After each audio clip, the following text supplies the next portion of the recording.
Welcome to the knowledge care. दोस्तों, the knowledge care में आप सभी भाइयों का हार्दिक स्वागत है। और ये है हमारा क्राउन जी के एपिसोड नंबर 6। इसमें हम गुप्त साम्राज्य के बारे में संपूर्ण जानकारी रखेंगे जो कि क्राउन बुक में दी गई है। तो इस वीडियो को आप अंत तक देखें। अगर आप पढ़ना चाहते हैं तभी इस वीडियो को देखें, अन्यथा आप अपना वक्त ज़ाया ना करें। धन्यवाद। तो लेट्स स्टार्ट, शुरू करते हैं। और इस चैनल पे अगर आप नए हैं तो चैनल को सब्सक्राइब कर लें और बेल आइकन को भी दबा दें ताकि सारे नोटिफिकेशंस आपको मिल जाएं। तो मौर्य साम्राज्य के बाद यानी कि मौर्य काल के बाद जो एक महत्वपूर्ण साम्राज्य स्थापित होता है वो है गुप्त साम्राज्य। यानी कि गुप्ता पीरियड जो है वो काफ़ी इम्पोर्टेंट मौर्य जो काल है उसके जितना ही शक्तिशाली इस काल को भी माना जाता है। और इसमें भी कई प्रतापी शासक हुए, कई महत्वपूर्ण शासक हुए, जिनमें नालंदा विश्वविद्यालय के संस्थापक भी रहे कुमारगुप्त। तो ऐसे ऐसे शासक रहे हैं जिनकी कीर्ति गाथा जो है उसे उसने भारतीय इतिहास को गौरवान्वित किया है। मौर्य काल के पतन के बाद दीर्घकाल तक भारतवर्ष एक शासन के अंतर्गत नहीं आ सका। इसकी कमी को गुप्त शासकों ने पूरा किया। लगभग संपूर्ण भारत को एक राजनीतिक क्षेत्र के अधीन यानी एक पॉलिटिकल ट्री के अंदर लाने का जो श्रेय है वो गुप्तों को जाता है। और इसका मार्ग गुप्तों ने प्रशस्त किया था। यही कारण है कि भारतीय इतिहास को स्वर्ण काल भी कहा जाता है, यानी गोल्डन पीरियड कहा जाता है। यह प्रश्न भी पूछा गया है कि किस शासकों के काल को भारतीय इतिहास का गोल्डन पीरियड कहा गया है, तो वो है गुप्त। ठीक है। अब गुप्त वंश के संस्थापक कौन थे? तो पहला सा बेसिक सा प्रश्न ये है कि गुप्त वंश के संस्थापक श्रीगुप्त थे, जिन्होंने 240 ईसा पूर्व से 280 ईसा पूर्व तक 240 ईस्वी से 280 ईस्वी तक गुप्त वंश की गद्दी संभाली थी।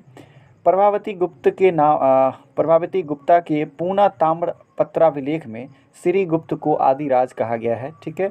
गुप्त वंशावली के स्रोत की अगर चर्चा करें तो आपको समुद्रगुप्त का जो प्रयाग प्रशस्ति अभिलेख है, जिसे इलाहाबाद प्रशस्ति अभिलेख भी कहा जाता है, तो प्रयाग प्रशस्ति अभिलेख वो समुद्रगुप्त का है। वहीं कुमारगुप्त का विलसड स्तंभ लेख और स्कंदगुप्त का भीतरी स्तंभ लेख, इससे गुप्त वंशावली के बारे में जानकारी हासिल होती है। घटोत्कच जो कि श्रीगुप्त के पुत्र थे और उनका उत्तराधिकारी भी हुआ, उसका कार्यकाल 280 से 319 तक रहा। तो पहला कार्यकाल जो है वो 240 से 280 ईस्वी तक वो रहा श्रीगुप्त का, और श्रीगुप्त के बाद बारी आई घटोत्कच की। ठीक है। तीसरे शासक हैं चंद्रगुप्त प्रथम। चंद्रगुप्त प्रथम गुप्त वंश का पहला प्रसिद्ध शासक हुआ, पहला फेमस जो रूलर हुआ वो है चंद्रगुप्त प्रथम। 319 से 334 ईस्वी तक 15 वर्षों तक इनका शासन रहा। चंद्रगुप्त प्रथम ने लिच्छवी की राजकुमारी कुमार देवी से विवाह किया, जिससे उसकी सत्ता को बल मिला।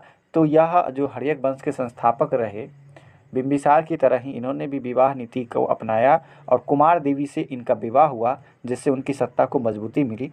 चंद्रगुप्त प्रथम ने अपने राज्यारोहण के स्मारक के रूप में 319 से 20 ईस्वी में गुप्त संवत चलाया था। तो यहाँ पर अभी तक हमने 3 संवत की चर्चा हो गई। इसको मिलाकर सबसे पहला जो संवत था वो था विक्रम संवत, जो कि 57 ईसा पूर्व में आया था। ठीक है। यह शकों को पराजित करने के उपलक्ष्य में मतलब विक्रम संवत चलाया गया था। शकों को खदेड़ने में विक्रमादित्य अवंती के राजा थे, उन्होंने असफलता पाई। तो उस समय विक्रमादित्य का प्रचलन हुआ। कुल 14 शासकों ने विक्रमादित्य की उपाधि भी धारण की। शक संवत जो है वो 78 ईस्वी में आया, जब कनिष्क ने अपना राज्याभिषेक करवाया तब शक संवत आया। वहीं चंद्रगुप्त प्रथम ने जब अपना राज्याभिषेक करवाया तो इसने गुप्त संवत चलाया। ठीक है। एक हिजरी संवत भी देखेंगे जो 622 ईस्वी में चलाया गया था, हिजरी संवत। ठीक है। आगे बात करते हैं समुद्रगुप्त के बारे में। चूँकि समुद्रगुप्त को भारत का नेपोलियन कहा जाता है और यह प्रश्न कई बार एग्जाम्स में पूछे गए हैं। तो ये जो थे महानुभाव चंद्रगुप्त प्रथम के पुत्र थे और उनके उत्तराधिकारी भी थे। समुद्रगुप्त के विषय में आपको हरिसेन रचित जो प्रयाग प्रशस्ति अभिलेख है वहाँ से जानकारी मिलती है, जिसे इलाहाबाद स्तंभ लेख भी कहा जाता है। प्रश्न यहाँ से ये पूछा जाता है कि प्रयाग प्रशस्ति अभिलेख का संबंध किससे है? तो समुद्रगुप्त से है। इसे लिखा किसने? तो इनके जो दरबारी कवि थे हरिसेन, उनके द्वारा यह रचित है प्रयाग प्रशस्ति अभिलेख। ठीक है। इसमें हरिसेन जो है शांति एवं युद्ध का मंत्री था। हरिसेन शांति और युद्ध का मंत्री था, संधि विग्राहक की रोल में था वह। उसके बाद जो है रिद्धपुर अभिलेख में समुद्रगुप्त को तत्पाद परिगृहित भी कहा गया है। तो ये उल्लेख रिद्धपुर अभिलेख में कहा गया है। गुप्त शासकों ने भी उपाधियां धारण की, जैसे श्रीगुप्त ने आदिराज की उपाधि धारण की, महाराज की उपाधि धारण की। घटोत्कच ने महाराज की उपाधि धारण की। चंद्रगुप्त प्रथम ने महाराजा धीराज की उपाधि धारण की। वहीं चंद्रगुप्त द्वितीय ने विक्रमादित्य या विक्रमांक की उपाधि धारण की। समुद्रगुप्त ने पराक्रमांक की उपाधि धारण की। कुमारगुप्त ने महेंद्रादित्य और शक्रादित्य की उपाधि धारण की। वहीं स्कंदगुप्त ने क्रमादित्य की उपाधि धारण की। तो समुद्रगुप्त को भारत का नेपोलियन कहा जाता है और इन्होंने पराक्रमांक की उपाधि धारण की थी। ठीक है दोस्तों, आगे बढ़ते हैं। समुद्रगुप्त अपनी विजयों के लिए प्रसिद्ध था। हमेशा वो जीतते रहता था, विक्ट्री उसके जेहन में रहती थी हमेशा, और रहना भी चाहिए। जिनके जेहन में विक्ट्री नाम हट जाए उनका जीवन ही बेकार हो जाता है, और ये तो खैर राजा हैं, शासक हैं। तो जिसका अर्थ होता है उसे समरसतः कहा जाता था, जिसका अर्थ होता है कि इसने लगभग 100 युद्धों को जीता था, इसलिए इसे समरसतः भी कहा जाता था। इसलिए डॉक्टर वी स्मिथ, जो कि बहुत बड़े इतिहासकार हैं, इनका पूरा नाम है विंसेंट आर्थर स्मिथ। कई बार हमने इनकी चर्चा भी की है कि वी स्मिथ साहब ने समुद्रगुप्त को भारत का नेपोलियन की उपाधि इनको दी है। समुद्रगुप्त ने दक्षिणापथ के 12 राजाओं को हराकर धर्म विजयी का कार्य किया। आर्यावर्त में उसने 9 राजाओं को परास्त कर दिग्विजयी का कार्य किया। समुद्रगुप्त ने वन प्रदेश के सभी राजाओं अटाविक को परिचारक सेवक बनाया, यानी कि वन प्रदेश के जितने राजा थे उसको अपना सेवक बना लिया, यानी उसको भी जीत लिया, इसलिए तो समरसतः कहा जाता है। स्कंदगुप्त का जो भीतरी अभिलेख है उससे यह पता चलता है कि समुद्रगुप्त ने विजय से निवृत्त होने पर, जब वह विजय पा लेता था तो उसके बाद उसने अश्वमेध यज्ञ करवाया था, ऐसा स्कंदगुप्त के भीतरी अभिलेख से पता चलता है। वैसे समुद्रगुप्त का अपना अभिलेख भी है, प्रयाग प्रशस्ति अभिलेख, जो हरिसेन के द्वारा रचित है। अब ये एरन अभिलेख है। एरन अभिलेख में समुद्रगुप्त की पत्नी का नाम दत्तदेती का वर्णन है, और एरन अभिलेख जो है वो भानुगुप्त का अभिलेख है। और इस अभिलेख से जुड़ा हुआ बहुत ही महत्वपूर्ण प्रश्न है, वो है कि एरन अभिलेख से पहली बार सती प्रथा का वर्णन मिलता है। समुद्रगुप्त को कविराज कहा गया है, कविराज की संज्ञा दी गई है, यह भी प्रश्न इंपॉर्टेंट है, BBI है यह। कि कई कविताओं का रचनाएं जो है, कई कविताओं की रचना समुद्रगुप्त के द्वारा की गई थी, इसलिए इन्हें कविराज कहा जाता है। समुद्रगुप्त को कई सिक्कों पर वीणा वादन करते हुए देखा जा सकता है, तो इसका ये मतलब निकाला जाता है कि समुद्रगुप्त वीणा बजाने में पारंगत हासिल किए हुए थे। श्रीलंका के राजा मेघवर्मन ने समुद्रगुप्त से गया में बौद्ध मंदिर बनाने की अनुमति मांगने के लिए एक दूत भेजा था और अनुमति प्राप्त की थी। चूँकि अशोक ने श्रीलंका में बौद्ध धर्म का प्रचार प्रसार करवाया था अपने बेटे महेंद्र और संमित्रा को भेजकर। ठीक है, हाल ही में प्रधानमंत्री जी को कुशीनगर में जो पेंटिंग्स भेंट की गई है उसमें यह एक बार फिर से चर्चा का विषय रहा है कि महेंद्र और संमित्रा बौद्ध धर्म के प्रचार के लिए श्रीलंका गए थे, उस छायाचित्र से पता चलता।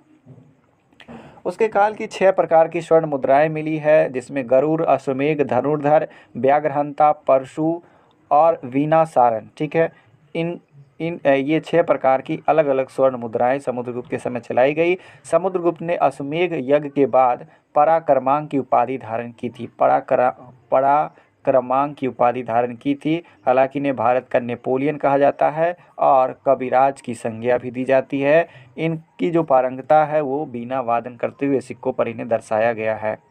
अब बात करते हैं रामगुप्त की। तो समुद्रगुप्त के मरने के बाद रामगुप्त शासक बना, जो कि एक कमज़ोर शासक साबित हुआ। विशाख दत्त की जो रचना है देवी चंद्रगुप्तम, वैसे विशाख दत्त की जो महत्वपूर्ण रचना है वो मुद्रा राक्षस भी है। और वायु पुराण में भी आपको गुप्त वंश की जानकारी मिलती है। हमने आपको ट्रिक बताया था कि वायु जो है गुप्त से आपके पास आ जाती है। ठीक है, शक राजा तो रामगुप्त शकों के साथ जो है वो बुरी तरह से पराजित हुआ था। शकों में एक प्रतापी राजा रुद्रदामन की भी हमने चर्चा की थी, जिसका एक अभिलेख है जूनागढ़ या गिरनार अभिलेख, जो संस्कृत भाषा का अभिलेख है। शक राजा उसकी पत्नी ध्रुव देवी को प्राप्त करना चाहता था। कितनी बड़ी दुविधा हो जाती है एक राजा के लिए जब उसकी पत्नी को जो है कोई दूसरे वंश के शासक चाहते हैं, उसे हड़पना चाहते हैं, प्राप्त करना चाहते हैं। रामगुप्त ने अपनी पत्नी को शक शासक को देने का फैसला कर लिया। अब समझ सकते हैं ये कितना एक शासक के लिए कितना मनोबल गिराने की ये बात हो गई। इस शकों से पराजित होने पर उसे अपनी पत्नी को भी मतलब क्या करना पड़ा, दाव पे लगाना पड़ा। एक शासक के लिए इससे बड़ा दुर्भाग्य नहीं हो सकता। लेकिन चंद्रगुप्त विक्रमादित्य उसने कहा कि नहीं भैया नहीं, जैसे लक्ष्मण कहते थे नहीं, ऐसा नहीं करने देंगे, ऐसा नहीं होने देंगे। तो चंद्रगुप्त विक्रमादित्य जो रामगुप्त का छोटा भाई था, उसको यह बात बिल्कुल पसंद नहीं आई। कैसे पसंद आएगी बताओ? ये मानने वाली बात है ही नहीं कि कोई महाराज जो है वह युद्ध हारने के कारण अपनी पत्नी को दांव पर लगा दे, दूसरे वंश के शासक को समर्पित कर दे, उसको देने का फैसला कर ले। यह ना तो नैतिक रूप से उचित है और ना ही नैतिक रूप से उचित है और ना ही यह स्वाभाविक भी बिल्कुल नहीं है। तो चंद्रगुप्त विक्रमादित्य को यह बात पसंद नहीं आई और उसने स्त्री वेश धारण करके शक राजा का वध कर दिया। तो अपनी भाभी को बचाने के लिए चंद्रगुप्त विक्रमादित्य ने एक महिला का वेश धारण किया और शक राजा का वध कर दिया। बाद में उसने रामगुप्त की भी हत्या कर डाली। कहा कि चलिए आपसे एक महिला की सुरक्षा जब आपसे नहीं हो पा रही है तो आप क्या शासक बनकर क्या करिएगा। तो उसने अपने भाई की भी हत्या कर डाली और गुप्त वंश की गद्दी पर बैठ गया। तो ये जो जानकारी है ये हमें देवी चंद्रगुप्तम जो है विशाख दत्त के द्वारा जो लिखी गई पुस्तक है देवी चंद्रगुप्तम, उससे हमें पता चला। राजशेखर ने काव्य मीमांसा में भी इस घटना का जिक्र किया है। तो काव्य मीमांसा के लेखक है राजशेखर, जिन्होंने भी इस घटना को उल्लेखित किया है। अब हम बात करते हैं चंद्रगुप्त द्वितीय यानी विक्रमादित्य की। अभी तक हमने चर्चा की श्रीगुप्त की, ठीक है। उसके बाद हमने चर्चा की घटोत्कच की जो उसका उत्तराधिकारी हुआ, ठीक है। इसके बाद हमने चर्चा की चंद्रगुप्त प्रथम की, ठीक है। इसके बाद हमने चर्चा किया चंद्रगुप्त प्रथम के बाद समुद्रगुप्त की। उसके बाद हमने चर्चा किया रामगुप्त की और रामगुप्त के बाद हम चर्चा कर रहे हैं चंद्रगुप्त द्वितीय या विक्रमादित्य की। जी हाँ दोस्तों, चंद्रगुप्त द्वितीय समुद्रगुप्त और दत्त देवी का पुत्र था। उसके शासनकाल में गुप्त साम्राज्य अपने चरमोत्कर्ष पर पहुंचा, इसलिए तो विक्रमादित्य की उपाधि उसने धारण की। इसे सांची के अभिलेख में देवराज और प्रवरसेन के अभिलेख में देवगुप्त कहा गया है। तो सांची का जो अभिलेख है उसमें इसे देवराज और प्रवरसेन के अभिलेख में देवगुप्त कहा गया है।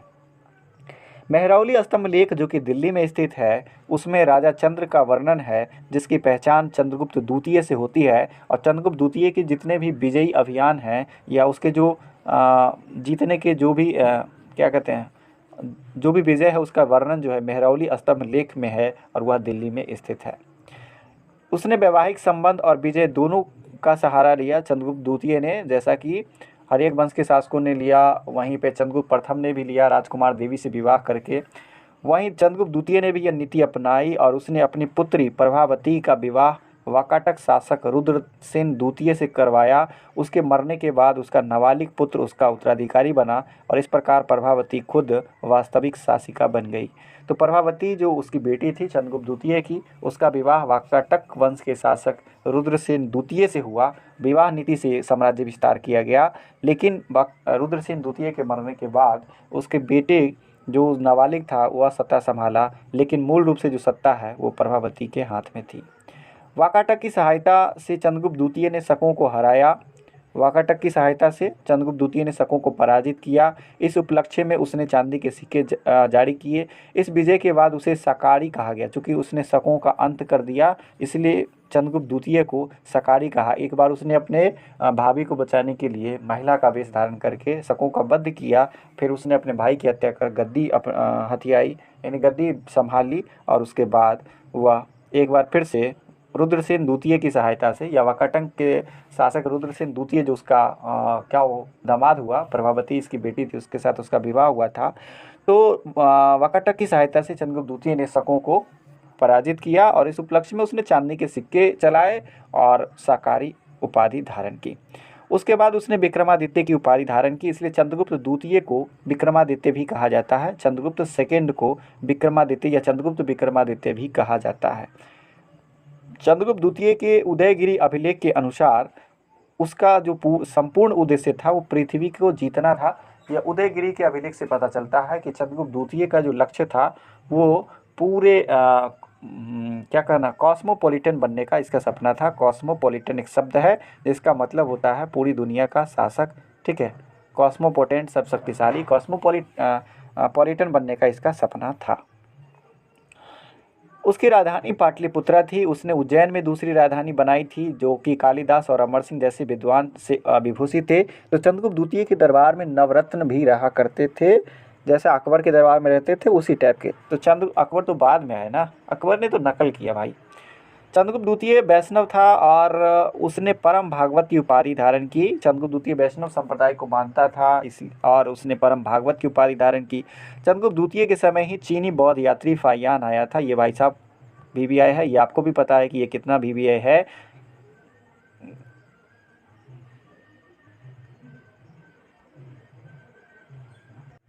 फाहियान कब आया था? तो चंद्रगुप्त द्वितीय किसके दरबार में आया था? चंद्रगुप्त द्वितीय के दरबार में, चंद्रगुप्त विक्रमादित्य के दरबार में आया था। ठीक है, आगे बात करेंगे हम। चंद्रगुप्त द्वितीय के दरबार में नवरत्न रहा करते थे, जिसमें कालिदास बहुत ही महत्वपूर्ण थे। कालिदास के अलावा अमर सिंह, ठीक है, अमर सिंह, शंकु, धन्वंतरी, छपनक, वेताल भट्ट, वररुचि, घटकरपर, वराहमिहिर, जिन्होंने वृहद संहिता लिखी है। चंद्रगुप्त द्वितीय ने कालिदास को अपना दूत बनाकर कुंतल नरेश के दरबार में भेजा था। तो कुल नवरत्न जो हैं वो कालिदास के दरबार में 9 रहते थे, 9 रत्न रहते थे, जिनमें कालिदास सबसे ज़्यादा इम्पोर्टेंट, कालिदास, अमर सिंह, धन्वंतरी जो कि चिकित्सक थे। अब हम चर्चा करेंगे कुमारगुप्त प्रथम की। जी हाँ, कुमारगुप्त प्रथम का जो विवरण है वो मंदसौर अभिलेख से मिलता है। अभी हमने उदयगिरी का अभिलेख देखा जिसमें आपको चंद्रगुप्त द्वितीय का वर्णन मिलता है, जिसमें यह पता चलता है कि उसका जो उद्देश्य था वो संपूर्ण पृथ्वी को जीतना था। सबसे ज़्यादा अभिलेख 18 कुमारगुप्त प्रथम के ही मिले हैं। तुमुन अभिलेख में कुमारगुप्त प्रथम को शरदकालीन सूर्य कहा गया है। अब ऐसा इसलिए कहा गया होगा, शायद यह थोड़े कमज़ोर शासक रहे होंगे। शरदकालीन सूर्य का मतलब है कि ठंडे में निकलने वाला वह, ठंडे में आप अक्सर देखते हैं कि सूर्य की रोशनी थोड़ी सी डाउन सी रहती है, मतलब उतना लोग कहते हैं ना कि मतलब लाइटें नहीं है। ठीक है, तुमुन अभिलेख में कुमारगुप्त प्रथम को शरदकालीन सूर्य कहा गया है। कुमारगुप्त प्रथम ने व्याघ्र बल पराक्रम, महेंद्रादित्य, अजीत महेंद्र, अश्वमेघ महेंद्र आदि उपाधियां धारण की थी। और सबसे जो मोस्ट इम्पोर्टेंट बात है भाई साहब यहाँ से, कि नालंदा विश्वविद्यालय की स्थापना कुमारगुप्त प्रथम ने की थी। नालंदा विश्वविद्यालय की स्थापना कुमारगुप्त प्रथम ने की थी। वहीं विक्रमशिला विश्वविद्यालय की स्थापना धर्मपाल ने की थी। विक्रमशिला विश्वविद्यालय जो आगे हम चर्चा करेंगे, हमारा पेज बाय पेज सीरीज चल रहा है, इससे आप अगर जुड़े रहते हैं तो मेरा मानना है कि आपकी जो तैयारी है वो प्रॉपर ढंग से हो जाएगी अगर आप हमारे साथ रेगुलर रहेंगे तब। आगे हम बात करेंगे, बख्तियार खिलजी ने इस विश्वविद्यालय को नष्ट कर दिया था और ऐसा कहा जाता है उससे यह बर्दाश्त नहीं हुआ कि यहाँ ज्ञान प्राप्ति के लिए विदेश से लोग आया करते थे। बख्तियार खिलजी अनपढ़ गवार होगा, क्या समझ में आता होगा। और जब उसने विश्वविद्यालय में आग लगाई लाइब्रेरी में, तो ऐसा कहा जाता है कि लगभग 40 दिन तक वो जो है लाइब्रेरी लगातार जलता रहा, इतनी सारी पुस्तकें थी। उसका शासनकाल 40 वर्ष का था, जिसमें गुप्त साम्राज्य को अक्षुण्ण बनाए रखा कुमारगुप्त प्रथम ने। 18 इसके समय सबसे ज़्यादा अभिलेख 18 मिले। और इसके समय जो है सबसे इम्पोर्टेंट बात ये है कि इसका उल्लेख किससे मिलता है? मंदसौर अभिलेख से। अब हम बात करेंगे स्कंदगुप्त की, जो कि 455 से 467 तक रहा। इसने क्रमादित्य की उपाधि धारण की। और जूनागढ़ अभिलेख से, जो कि किसका है? रुद्रदामन प्रथम का है। बार बार हम इसको इसलिए रिपीट कर रहे हैं क्योंकि यह महत्वपूर्ण है, क्योंकि यह संस्कृत भाषा का अभिलेख है। ठीक है, तो जूनागढ़ अभिलेख से पता चलता है कि गिरनार के प्रशासक चक्रपालित परमदत्त का जो पुत्र था उसने सुदर्शन झील का जीर्णोद्धार करवाया था। भाई साहब, सुदर्शन झील का निर्माण पुष्यगुप्त के द्वारा करवाया गया, पुष्यगुप्त वैश्य के द्वारा करवाया गया, जो चंद्रगुप्त मौर्य के यहाँ रहते थे, या उसके दरबारी थे या उसके मंत्री थे, चंद्रगुप्त मौर्य के यहाँ। बीच में रुद्रदामन प्रथम ने भी इसका जीर्णोद्धार करवाया। फिर हम चर्चा कर रहे हैं कि यहाँ पर स्कंदगुप्त का भी नाम आ रहा है कि उसने भी सुदर्शन झील का जीर्णोद्धार करवाया। स्कंदगुप्त का जो भीतरी अभिलेख है वो गाजीपुर में स्थित है। इसमें हूनों के आक्रमण की जानकारी मिलती है, यह भी इम्पोर्टेंट पॉइंट है। हालांकि इसमें सारे पॉइंट फिल्टर किए हुए ही हैं, लेकिन उनमें से भी कुछ बहुत ही ज़्यादा महत्वपूर्ण हो जाते हैं कि हूनों के आक्रमण की चर्चा जो है स्कंदगुप्त के भीतरी अभिलेख से पता चलता है। तोड़मन जो है वो मिहिर कुल प्रसिद्ध हून राजा थे। तोड़मन और मिहिर कुल हूनों के प्रसिद्ध राजा थे। तोड़मन शायद हूनों के संस्थापक माने जाते हैं। कोहौम स्तंभ लेख में स्कंदगुप्त को शक्रोपम और जूनागढ़ अभिलेख में श्री परीक्षित विरछा कहा गया है। ये सब इतना महत्वपूर्ण नहीं है। स्कंदगुप्त का भीतरी स्तंभलेख काफ़ी महत्वपूर्ण है, चूँकि हुनों के आक्रमण की जानकारी इससे मिलती है। ठीक है। स्कंदगुप्त ने प्रशासनिक सुविधा के उद्देश्य से अयोध्या को अपनी राजधानी बनाया था और विष्णुगुप्त गुप्त वंश का अंतिम शासक था। तो गुप्त वंश के संस्थापक अगर अब आपसे पूछा जाए तो श्रीगुप्त हैं। ठीक है। अगर वास्तविक संस्थापक कहा जाए तो चंद्रगुप्त प्रथम को माना गया है वास्तविक संस्थापक, और अंतिम शासक कहा जाए तो विष्णुगुप्त हैं। वैसे कौटिल्य, विष्णुगुप्त और चाणक्य तीनों एक व्यक्ति का नाम है, जिन चाणक्य के नाम से जो जाने जाते हैं, जो वो चंद्रगुप्त मौर्य को राजा बनाने में मददगार साबित हुए थे, जिनको आप अर्थशास्त्र के लिए जानते हैं। आगे हम चर्चा करेंगे गुप्तकालीन प्रशासन की पद्धति। तो यह जो साम्राज्य है वो राजतंत्रात्मक था, यानी कि यहाँ पर जो है पॉलिटिक ऐसा था, तो राजतंत्र था यहाँ पर, यानी राजा का बेटा राजा बनता था और यह वंशानुगत था, यहाँ कोई चुनाव वगैरह नहीं होता था।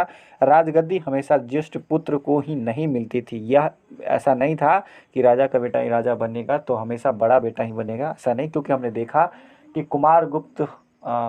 रामगुप्त जब कमज़ोर पड़ा तब उसका छोटका भाई गद्दी संभाला ना, तो ये नहीं कह सकते कि हमेशा ज्येष्ठ पुत्र ही राजा बनेगा।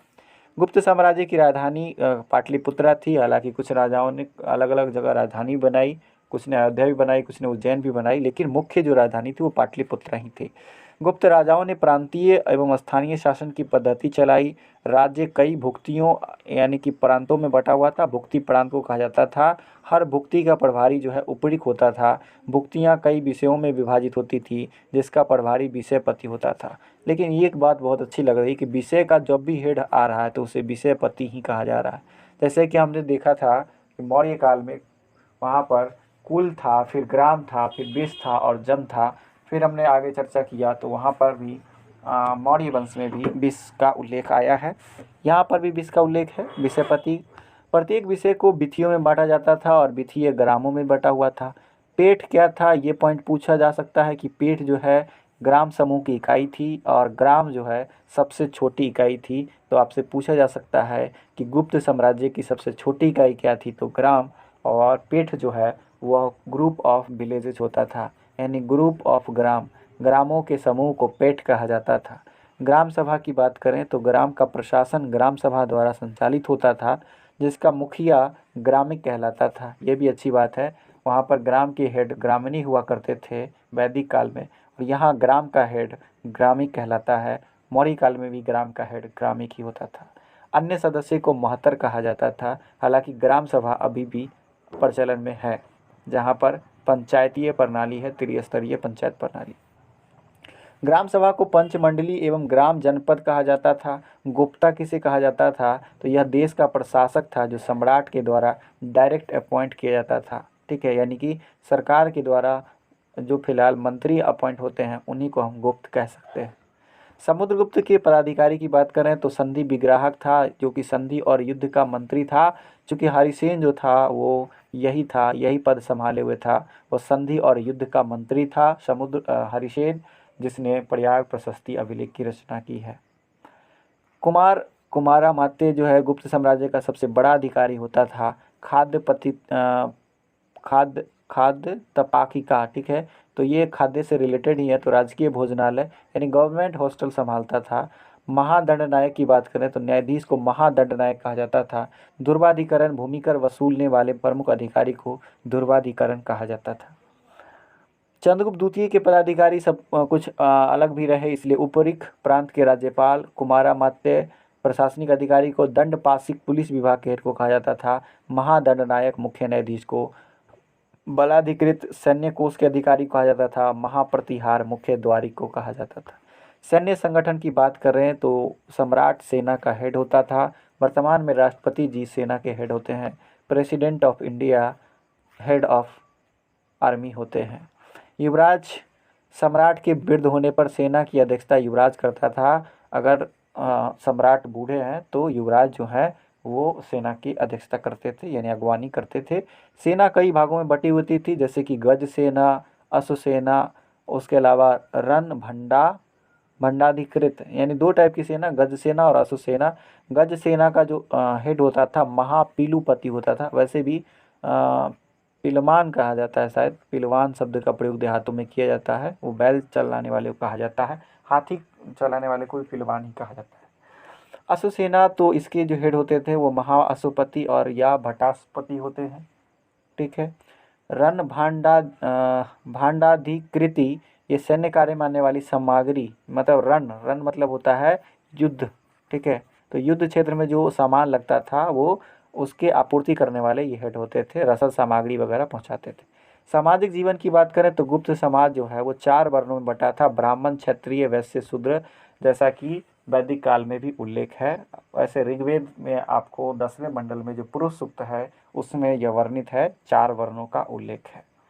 कायस्थ का सबसे पहले उल्लेख जो है वो याज्ञवल्क्य के स्मृति में मिलता है, तथा गुप्तकालीन अभिलेखों में भी कायस्थ का उल्लेख मिलता है। कायस्थ किसको कहा जाता है, तो जो लेखाकारी का काम करते हैं, अभी भी जो जमीन वगैरह रजिस्ट्री करते हैं उन्हें कायस्थ ही कहा जाता है। गुप्त काल में शूद्रों की स्थिति में सुधार तो आया, उन्हें रामायण, पुराण, महाभारत सुनने का अधिकार मिल गया। भाई साहब, पढ़ने का अधिकार नहीं मिला पर सुनने का अधिकार मिल गया शूद्रों को।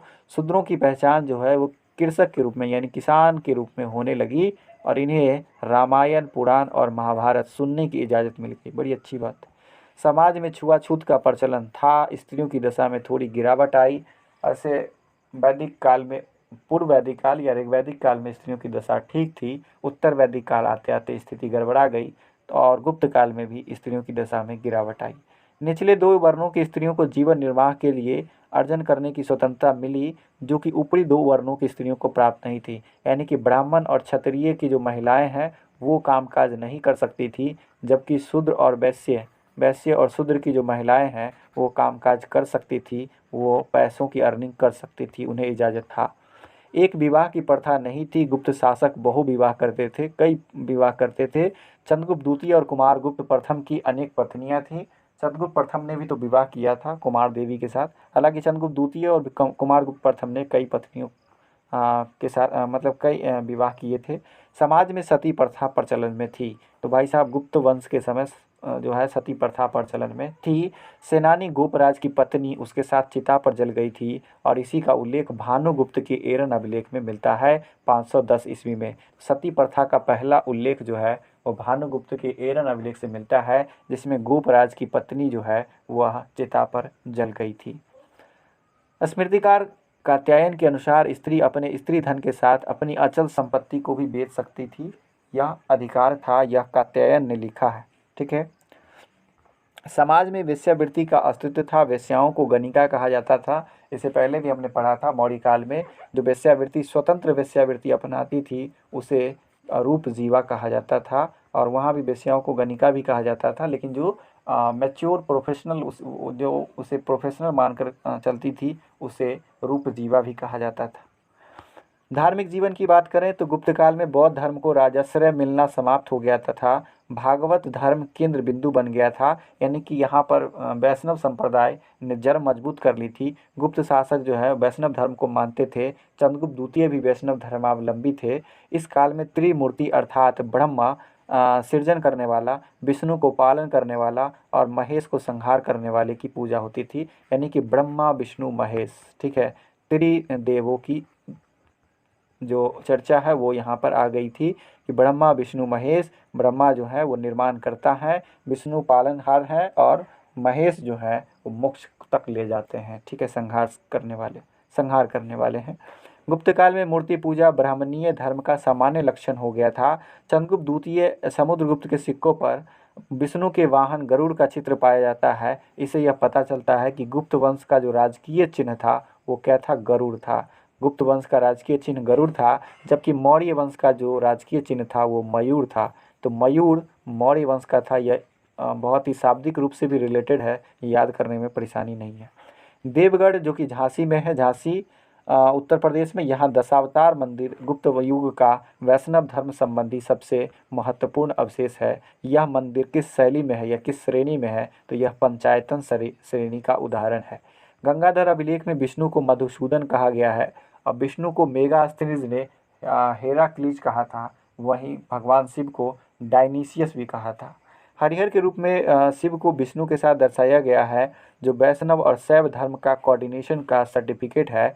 कि भगवान विष्णु और शैव धर्म दोनों को मिलाकर हरिहर नाथ हो गए हैं। हरिहर नाथ जी का मंदिर की चर्चा करें तो बिहार के सोनपुर में भी है। गुप्त युग में मथुरा और वल्लभी में जैन सभाओं का आयोजन हुआ था। जैन सभा जो है, द्वितीय जैन संगीति जो है वो वल्लभी गुजरात में हुई थी, देवर्षि क्षमाश्रवण के नेतृत्व में।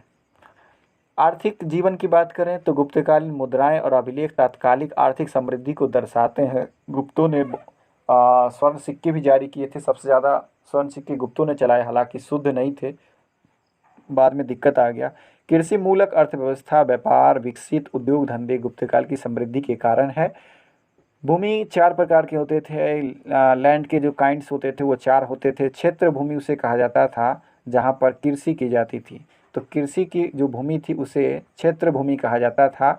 वहीं वास्तु, वास्तु का मतलब ही होता है रहने की भूमि, यानी कि वास का ज़मीन जिसे कहा जाता है। ठेठी भाषा में भी लोग, ठेठी भाषा क्या बोले लोग, गुप्तों का शब्दावली का प्रयोग करते हैं अभी भी। वास का ज़मीन कहते हैं कि बास का ज़मीन कितना है, ठीक है, वास नहीं कहते, बास कह देते हैं। वैसे बास मतलब बासी भी होता है। चारागाह भूमि, पशुओं के चारा योग्य भूमि। खिल भूमि, जो भूमि जोतने लायक नहीं होती थी उसे खिल भूमि कहा जाता था। अपहर्त भूमि, बिना जोती गई जंगली भूमि को, अरे जंगल झाड़ में क्या होता था पहले, किडनैप वगैरह अपहरण होता था। तो अपहर्त भूमि जो कि जिसे जोता नहीं जाता, जंगली जमीन हो गया, और जिसे आप खेती बाड़ी नहीं कर सकते, यानी उसर बोल सकते हैं, वो खिल कहलाता था। चारागाह तो पशुओं को चारा की योग्य भूमि होती थी। वास्तु भूमि जहाँ लोग निवास करते थे।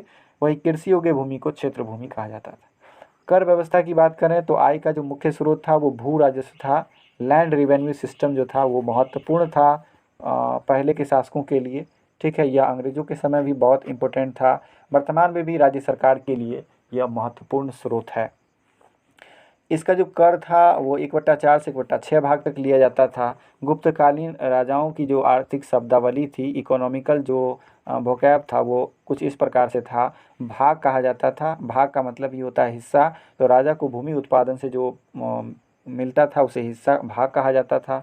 भोग कहा जाता था, राजा को उपहार के रूप में जो चीज़ मिलता था उसे भोग कहा जाता था। ज़मीन का जो हिस्सा था उसे भाग कहा जाता था। वहीं अस्थाई काश्तकारों के लिए जो टैक्स था उसे उद्रंग कहा जाता था। और अस्थाई कृषकों के लिए, यानी कि वैसे किसान जो क्या कहते हैं टुटफुटिया किसान थे, यानी छोटे छोटे किसान थे, उनके लिए ऊपरी कर था।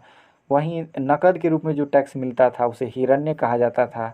निःशुल्क या बेगार श्रम के लिए जो कर मिलता था उसे विष्टि शब्द का प्रयोग। स्वर्ण मुद्राओं को दिनार कहा जाता था। तो गुप्त काल की जो स्वर्ण मुद्राएं थी उसे दिनार कहा जाता था। अग्रहार, मंदिरों और ब्राह्मणों को दान दी जाने वाली भूमि को अग्रहार कहा जाता था। भूमि कर संग्रह करने वाले पदाधिकारी को धुर्वाधिकरण या धुर्वाधिकरण कहा जाता था। व्यापारी कारवां को नेतृत्व करने वाले व्यक्ति को सार्थवाह कहा जाता था। इस काल में व्यापारियों तथा शिल्पियों के 4 संगठन थे। एक था निगम, पुग, गण और श्रेणी। निगम, पुग, गण और श्रेणी, यह व्यापारियों और शिल्पकार के 4 संगठन थे। श्रेणी के प्रधान को ज्येष्ठक कहा जाता था। श्रेणी के हेड को ज्येष्ठक कहा जाता था। सिंचाई के लिए राहत या घट यंत्र का प्रयोग किया जाता था। घंटी यंत्र का प्रयोग जो है वह सिंचाई के लिए किया जाता था। भूमि संबंधी विवादों को निपटाने वाले अधिकारी को न्यायाधिकरणी कहा जाता था। न्यायाधिकरणी, अभी ट्रिब्यूनल शब्द का प्रयोग किया जाता है न्यायाधिकरण के लिए। कर्णिक और महापक्ष पटलिक जो है वो पदाधिकारी भूमि अभिलेखों को सुरक्षित रखते थे, यानी ज़मीन के जो कागजात वगैरह हैं उसको सुरक्षित कौन रखते थे, तो कर्णिक या महापक्ष पटलिक रखते थे। बंदरगाह की बात करें तो पूर्वी भारत में ताम्रलिप्ति और घंटसाला, वैसे घंटी यंत्र जो है वो किस लिए प्रयोग होता था, सिंचाई के लिए। घंटसाला और ताम्रलिप्ति जो है पूर्वी भारत के बंदरगाह थे। वहीं पश्चिमी भारत का कई बार पूछा गया है कि भर्रौच क्या था, तो गुप्तकालीन बंदरगाह था जो कि पश्चिमी भारत का था। इस समय उज्जैन व्यापार का प्रमुख केंद्र था। ये भी काफ़ी महत्वपूर्ण पॉइंट है कि गुप्त शासन काल में उज्जैन व्यापार का प्रमुख केंद्र था, प्रमुख सेंटर था। गुप्त युग में वैज्ञानिक प्रगति भी हुई। आर्यभट्ट इस समय के प्रसिद्ध मैथमेटिशियन हुए। उन्होंने अपनी पुस्तक आर्यभट्टीय में सबसे पहले पृथ्वी को गोल बताया था और उसकी परिधि का सही सही अनुमान लगाया था। इसके अलावा आर्यभट्ट को शून्य की खोज के लिए भी जाना जाता है। दास गीतिक सूत्र और आर्यष्टक शतक आर्यभट्ट की अन्य रचनाएं हैं। तो आर्यभट्टीय के अलावा दशागीतिक और आर्यष्टक शतक, ये जो है आर्यभट्ट की रचनाएं हैं। आर्यभट्ट ने आर्यभट्टीय में दशमलव प्रणाली का वर्णन किया था। तो देता ना दशमलव भारत तो यूँ चांद पे जाना मुश्किल था, आपने गाना सुना होगा ये। वराहमिहिर ने अपने पंच सिद्धांत ग्रंथ पंच सिद्धांतिका की रचना वराहमिहिर ने की है, जिसमें उन्होंने 5 प्राचीन सिद्धांतों पैतामह, रोमक, पोलिस, वशिष्ठ और सूर्य का निरूपण किया है। ब्रह्म सिद्धांत ब्रह्मगुप्त ने लिखा है, जो कि एक प्रसिद्ध मैथमेटिशियन थे। तो मैथमेटिशियन का ढेर सारा बोलबाला था गुप्तों के काल में। सुश्रुत एक आयुर्वेद चिकित्सक थे, इन्होंने भी कई रिसर्च किए थे। धन्वंतरी, जिन्हें भारतीय आयुर्वेद का पिता कहा जाता है, चंद्रगुप्त द्वितीय के बारे में के दरबार में रहने वाले चिकित्सक थे, और धन्वंतरी की शपथ भी दिलाई जाती है, जो वर्तमान काल के डॉक्टर हैं उन्हें। भास्कर ने 3 ग्रंथों की रचना की, महाभास्कर्य, लघु भास्कर्य और भाष्य। भाष्य, महाभास्कर्य और लघु भास्कर्य, ये भास्कर की ही रचना है, तो नाम से रिलेटेड है। भास्कर, भास्कर और भाष्य, ये भास्कर के द्वारा लिखी गई है। लाट देव को सूर्य सिद्धांत का गुरु कहा जाता है। सूर्य सिद्धांत का गुरु लाट देव को कहा जाता है। गुप्त काल की बात, कला की बात करें, आर्ट की बात करें, तो इसमें गुप्त काल जो है वो चरमोत्कर्ष पर था। इस समय जो कला है वो चरमोत्कर्ष पर था। इस काल के मंदिर वास्तुकला के सर्वोत्तम उदाहरण है, जिसमें आपको देवगढ़ झांसी प्रमुख है, जो पंचायतन श्रेणी का है। अब हम चर्चा करेंगे धमेक स्तूप जो है वो सारनाथ उत्तर प्रदेश में है। शिव मंदिर भूमड़ा नागौद मध्य प्रदेश में है। पार्वती मंदिर नचना कुठार मध्य प्रदेश में है। दशावतार मंदिर देवगढ़ झांसी में है। भीतरगांव मंदिर कानपुर उत्तर प्रदेश में है। विष्णु मंदिर तिगवा जबलपुर मध्य प्रदेश में है। वहीं विष्णु मंदिर जो है उदयगिरी विदिशा में है। शिव मंदिर अहिछत्र बरेली उत्तर प्रदेश में है। लक्ष्मण मंदिर सिरपुर में है, जो कि ईंटों से बना हुआ है। तो इसमें से जो महत्वपूर्ण है वो है आपका इसमें से धमेक स्तूप जो सारनाथ में है, दशावतार मंदिर देवगढ़ झांसी में है, भीतरगांव मंदिर कानपुर उत्तर प्रदेश में है, विष्णु मंदिर, ये आपको कई बार दे दी जाता है मिलान करने के प्रश्न में। ये 4 कई बार आए हैं जंबल फॉर्म में, यानी मिक्स करने के फॉर्म में। तो विष्णु मंदिर जो है एक तिगवा जबलपुर का है, और एक है मंदिर उदयगिरी विदिशा का। लक्ष्मण मंदिर सिरपुर ईंटों से बना हुआ है। पवाया का मंदिर नागौद में, खो का मंदिर, शंकर मठ का मंदिर जबलपुर, ये सब गुप्त काल के अट्रैक्टिव टेम्पल्स हैं, आकर्षक मंदिर हैं। गुप्त काल में चित्रकला भी अपने वैभव, गौरव तथा तकनीक की चरम सीमा पर पहुंच गई है। अजंता की चित्रकारी, अजंता की गुफाएं महाराष्ट्र के औरंगाबाद जिले में स्थित है, जो गुप्त काल की सर्वश्रेष्ठ संरचनाओं में मानी जाती है, गिनी जाती है। इसमें कुल गुफाओं की संख्या 29 है, जिसमें से 16, 17 और 19 गुफा जो है गुप्त काल से संबंधित है। अजंता की गुफा की खोज अलेक्जेंडर ने की है, जेम्स अलेक्जेंडर ने। अलेक्जेंडर कनिंघम जो है, उनको पुरातत्व शास्त्र का, भारतीय पुरातत्व का पिता कहा जाता है। ये हैं जेम्स अलेक्जेंडर, जिन्होंने गुफा की खोज की थी, अजंता की गुफा की खोज 1819 में। गुफा नंबर 16 में मरणासन राजकुमारी का चित्रण है। गुफा नंबर 17 में जातक कथा का विवरण है, और जातक में महात्मा बुद्ध के पूर्व जन्म की कहानी है। इसमें बुद्ध को यशोधरा से भिक्षा मांगते और यशोधरा द्वारा राहुल को बुद्ध को सौंपते हुए दिखाया गया है। इस गुफा में सिंघल के राज दरबार का भी चित्र है। इसे चित्रों का चित्रशाला कहा गया है, किसे? अजंता की गुफा को। इसमें कुल 29 गुफाएं हैं, जिसमें 16, 17 और 19 जो है गुप्त शासन काल में है। 16 नंबर गुफा में मरणासन राजकुमारी का चित्रण है, वहीं 17 नंबर में जातक कथाओं का वर्णन है। अब हम बात करेंगे अजंता की जो गुफा है वो बौद्ध धर्म की किस शाखा से संबंधित है। तो यह महायान शाखा से संबंधित है, क्योंकि बौद्ध धर्म चौथी बौद्ध संगीति के बाद 2 भागों में बट गया था। तो महायान शाखा से रिलेटेड है अजंता की गुफा। बाघ की गुफाओं की बात करें तो मध्य प्रदेश के धार जिले में विंध्य पर्वत को काटकर बाघ की गुफा बनाई गई है। तो प्रश्न पूछा जा सकता है कि बाघ की गुफा कहाँ अवस्थित है, तो यह अवस्थित है मध्य प्रदेश में। ठीक है। एलोरा की गुफा कहाँ स्थित है, तो महाराष्ट्र में स्थित है। अजंता की गुफा कहाँ स्थित है, अजंता केव्स जो है वो महाराष्ट्र के औरंगाबाद में है। वहीं एलिफेंटा जो गुफा है वो मध्य प्रदेश में है। गुप्तकालीन साहित्य की बात करें तो गुप्तकाल जो है वो संस्कृत साहित्य का स्वर्ण युग है। यहाँ की राजकीय भाषा भी संस्कृत थी, तो जैसे गुप्तकाल को संस्कृत साहित्य का स्वर्णिम युग कहा जाता है। कला का भी स्वर्णिम युग कहा जाता है। ओवरऑल भारतीय इतिहास का स्वर्णिम युग भी कहा जाता है।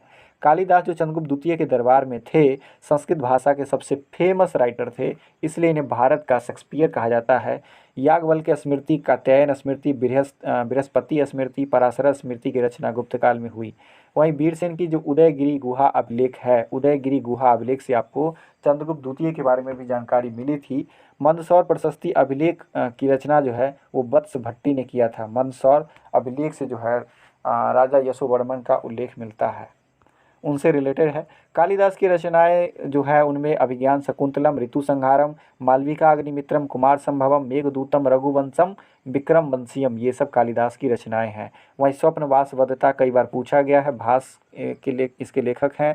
उसके अलावा कर्ण भारम, चारुदत्तम, ये भी भास की रचनाएं हैं। पंचतंत्र के लेखक हैं विष्णु शर्मा, कई बार एग्जाम्स में पूछे गए। हर्षचरित के रचनाकार हैं बाणभट्ट। वहीं मुद्रा राक्षस और देवी चंद्रगुप्तम के रचनाकार विशाखदत्त हैं। मृच्छ कटिकम, जिसका अर्थ होता है मिट्टी का खिलौना, उसके लेखक शूद्रक हैं। रावणार्जुनीयम, उसके लेखक हैं भौमक। रावणार्जुनीयम, रावण के रोल करने वाले हाल ही में अरविंद त्रिवेदी जी का निधन हो गया है।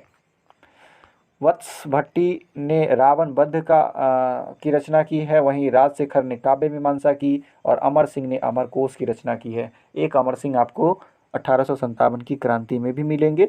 एक अमर सिंह चंद्रगुप्त द्वितीय के दरबार में नवरत्न में शामिल थे, जो कि जिनकी रचना है अमरकोश। तो ये था आपका गुप्त वंश के बारे में। आपको ये वीडियो कैसा लगा? आप अगर इस चैनल पर नए हैं तो चैनल को सब्सक्राइब कर लें और बेल आइकन को भी दबा दें। मिलते हैं नेक्स्ट एपिसोड में, तब तक के लिए जय हिंद, जय भारत, वंदे मातरम।